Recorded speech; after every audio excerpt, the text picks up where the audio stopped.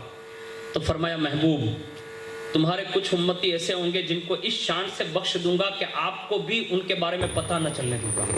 یعنی محبوب آپ سے بھی یہ پردہ ہوگا، یعنی آپ کو بھی پتہ نہ چلے گا کہ یہ کیسے بخشا گیا، یعنی میری رحمت کا حصہ یہ ہوگا۔ جب یہ سن لیا نا تو کہا مولا میری شفاعت کیسے چلے گی؟ کہا محبوب جو جہنم میں بھی داخل ہو جائیں گے نا؟ کہا ہاں۔ کہا بغیر توبہ کے مر گئے اور کچھ گناہ کی وجہ سے بطور سزا گھس بھی گئے اگر جہنم میں، تو محبوب میں تجھے اذن دوں گا ان لوگوں کو بھی نکال لے جن کے سینے میں ایک جَو کے دانے کے برابر بھی ایمان ہوگا۔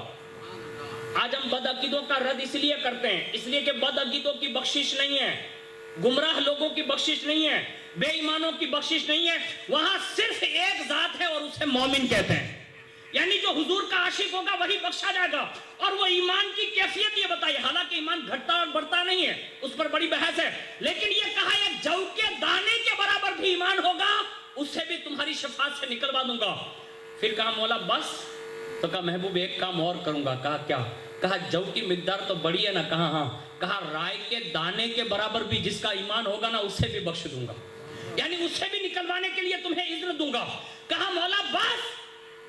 تو فرمایا محبوب آپ کی شفاعت اس حد تک وہاں بلند کر دوں گا کہ جس نے صدق دل سے ایک بار لا الہ الا اللہ محمد رسول اللہ پڑھا ہوگا نا میں اس کے لیے بھی تمہیں شفاعت کی اجازت دے دوں گا۔ یعنی یہ شان ہوگی حضور کی شفاعت کی۔ اور حضور فرماتے ہیں کہ جب میں دوسری بار سجدہ کروں گا رب پھر یہی فرمائے گا، اور جب یہی کہہ کر مجھے حکم دیا جائے گا اور دوسری شفاعت جو شفاعت کبرانی صغرا اور بالوجاہت ہوگی، حضور کہتے ہیں کہ اس وقت میرا رب فرمائے گا محبوب آپ نے تو یہ کام شروع تو کر دیا ہے۔ کہا ہاں۔ کہ ایک کام کریں تاکہ لوگوں کو یہ بھی پتا چلے کہ صرف حضور کی وجہ سے نہیں، اس میں کوئی آپ کا صدیق اکبر بھی ہے، آپ کا کوئی عمر بن خطاب بھی ہے، عثمان بن ذوالنورین بھی ہے، علی المرتضیٰ بھی ہے، کوئی سیدہ کائنات بھی ہے، شہید کربلا بھی ہے، کوئی عبد القادر جیلانی بھی ہے، کوئی معین الدین حسن بھی ہے۔ محبوب آپ جائیں یہ دوسرے سجدے کی شفاعت بالوجاہت کا اعلان کر دیں کہ صرف اب آپ ہی نہیں، جو آپ کے خاص ہیں اللہ نے ان کو بھی اجازت دی ہے کہ وہ بھی جس کا ہاتھ پکڑ لیں گے ان کی وجہ سے اللہ انہیں بھی جنتی بنا دے گا۔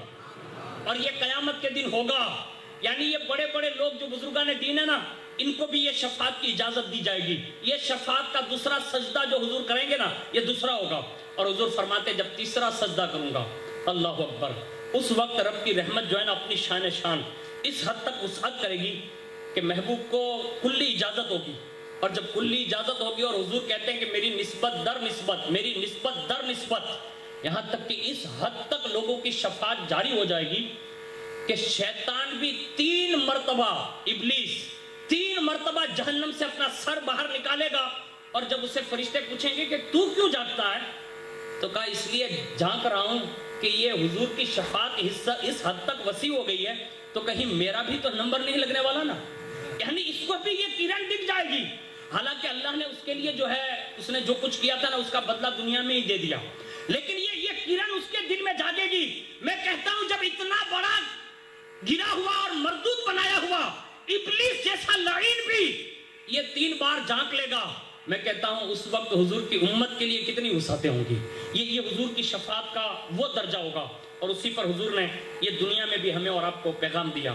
اور اس کی ایک آخری کڑی یہ ہے کہ حضور نے بچپن سے، یعنی روز ازل کی بات تو بہت دور کی ہے، ہمارے اسلاف نے اس کو روحانی لطائف کے ذریعے لکھا ہے اور اس کی بڑی طویل گفتگو کی ہے، لیکن روز ازل کی بات نہیں، صرف میں یہ بتا رہا ہوں جب حضور دنیا میں تشریف لائے نا تب سے لے کر قبر انور تک، یعنی جب آپ کا وصال ہوا، یعنی 63 سالہ یہ زندگی مبارک میں ایک لمحہ بھی ایسا نہیں گزرا ہوگا حضور کا جس میں حضور نے اپنی امت کا خیال نہ کیا ہوگا۔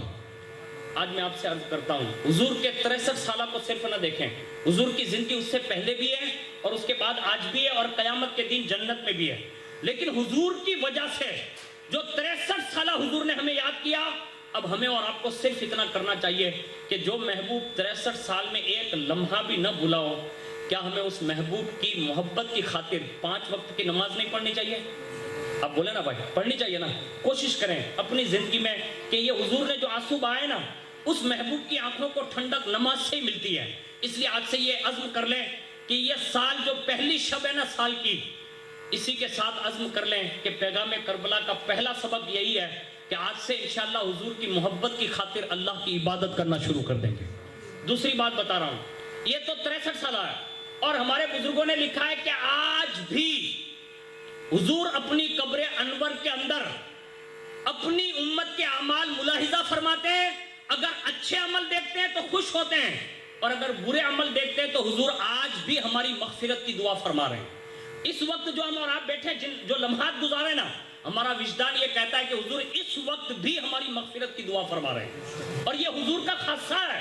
حضور جب قبر انور سے اٹھیں گے، یہ تو عالم برزخ ہو گیا، اب جب حضور اٹھیں گے ابھی میدان محشر میں جانے کے لیے سب سے پہلے اللہ حضور کو اٹھائے گا، اور جب حضور سب سے پہلے جلوہ فگن ہوں گے نا تو حضور فرماتے اس وقت میرے سیدھے ہاتھ میں ابو بکر کا ہاتھ ہوگا، یا ایک روایت میں ہے کہ میرے کندھے پر ابو بکر کا ہاتھ ہوگا، یا حضور کا ہاتھ ابو بکر کے کندھے پر ہوگا، ایک طرف عمر بن خطاب، ایک طرف عثمان و علی۔ اس شان سے حضور فرماتے ہیں فرشتوں کے جلوس میں اٹھوں گا، اور فرمایا جیسے ہی میں قبر سے باہر نکلا اسی وقت حضور فرماتے کہ باہر نکلتے ہی میرا پہلا سوال یہ ہوگا جبریل علیہ السلام سے، کہا جبریل میری امت کا کیا حال ہے؟ یہ جملہ حضور کا ہوگا۔ آپ سے عرض ہے کہ جو پیدا ہو تب بھی امتی، جب 63 سال گزارے لامکہ تک جائیں تب بھی امتی، جب روز انور میں جائیں تب بھی امتی امتی، آج بھی امتی امتی، اٹھے تو بھی امتی امتی، اور وہ 50,000 سالہ دن جو ہوگا نا یہ 3 جگہ پر بڑی کثرت سے حضور دوڑتے ہوئے جائیں گے، صرف امت کے لیے اور صرف امت کے لیے۔ اور حضور کے اس شفاعت کا آخری اختتام یہ ہوگا کہ رب فرمائے گا محبوب جب سارے آپ کے امتی آ گئے ہیں کیا آپ راضی ہو گئے؟ اس وقت حضور جب یہ کہیں گے کہ ہاں میرا سارا امتی جنت پہنچ چکا، مولا میں راضی ہو گیا، اس وقت رب بشارت عظمیٰ دے گا محبوب اب آپ اپنے امتیوں سے کہیں کہ وہ راضی ہو جائیں جس کا اب تک لوگ انتظار کرتے رہے نا۔ محبوب تو نے زندگی میں جو بار بار اپنی شان شان ایک بار وہاں لامکہ آ کر میرا دیدار کیا اور تو جب چاہتا تھا میرے دیدار سے مشرف ہوتا تھا، اب تیری شفاعت کی بنیاد پر یہ میرے مہمان ہیں، آپ اور میں ان کے میزبان ہیں، اور جنت کی نعمتیں تو اپنی جگہ پر ہیں، لیکن محبوب تیری دعوت پر جس نے مجھے ایک مانا ان سب کو بشارت دے دے کہ زندگی میں تو بھی دیکھے مان رہے تھے، آج دیکھنے کا وقت آ گیا ہے۔ فرشتوں کو حکم ہوگا پردے ہٹا دو اور سب میرے بندوں کو میرے دیدار سے مالا مال کر دو۔ یعنی حضور کی شفاعت کا سب سے بڑا صلہ جنت میں یہ ملے گا کہ خدا کا دیدار ہمیں اور آپ کو سب کو اگر ایمان کے ساتھ گئے نا تو ہمارے سر کی آنکھوں سے ہمیں اپنے مولا کا دیدار کرنا نصیب ہوگا۔ یہ حضور کی شفاعت کے چند گوشے میں نے ضمناً چند باتیں بتا دی۔ آپ سے گزارش ہے